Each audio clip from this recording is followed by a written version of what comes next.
մեր մեծերը դնում էին, այսպես, գոնե հասկը հասնում էր այստեղ, այստեղ հասկը, այս հասկը հասնում էր այստեղ, այդքան մեծ հասկ էր ելնում, բայց այս ծորենի վրա 4 հատ 5 հատ հասկ կա, այս մնացածը չի աճելու, այս տակի մասը, 5 հատ 6 հատ հասկ կա այստեղ,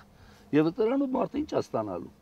Ես բրիգադիր եմ եղել երկար ժամանակ, այն դեղցանոց որ կա, վերևի մասը ծորեն ենք ցանել, մի հեկտարից 8 տոննա ծորեն եմ ստացել, մի հեկտարից, բայց այստեղ սկի հույս չկա, որ հենց սերմի արժեք, սերմի քանակ էլ կլինի, որ տանենք հանձնենք հետ։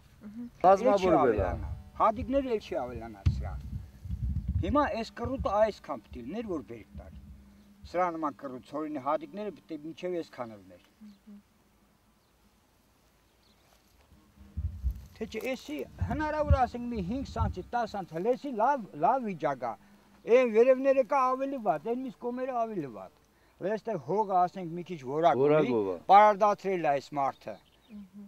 Բայց մարդը որ պարարդանություն չունի, չի պարարդացրել, գետնին կբաց։ Հասկը առնազը մի 15-20 հատ ծորեն տար, հատիկ կլներ։ Բայց սրա վրա ընդամենը մի 5-6 հատ հատիկ պիտի լինի։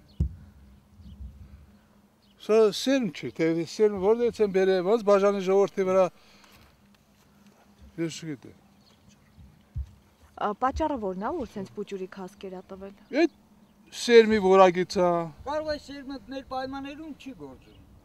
Նախ սա օգտագործված ցանված սերմ է եղել, չէ՞։ Դե էդեն Հա, բան է։ տոնիկա ինչա, այդտեղ ինչ սերմ էր։ Բերեցին ցանել էր, բերեց։ հեկտարն էլ 300 քանի կիլո վերցրել եմ, դա կրկնակին էլ տամ իրենց։ Նույն Բայց սա ինչ մի տա որ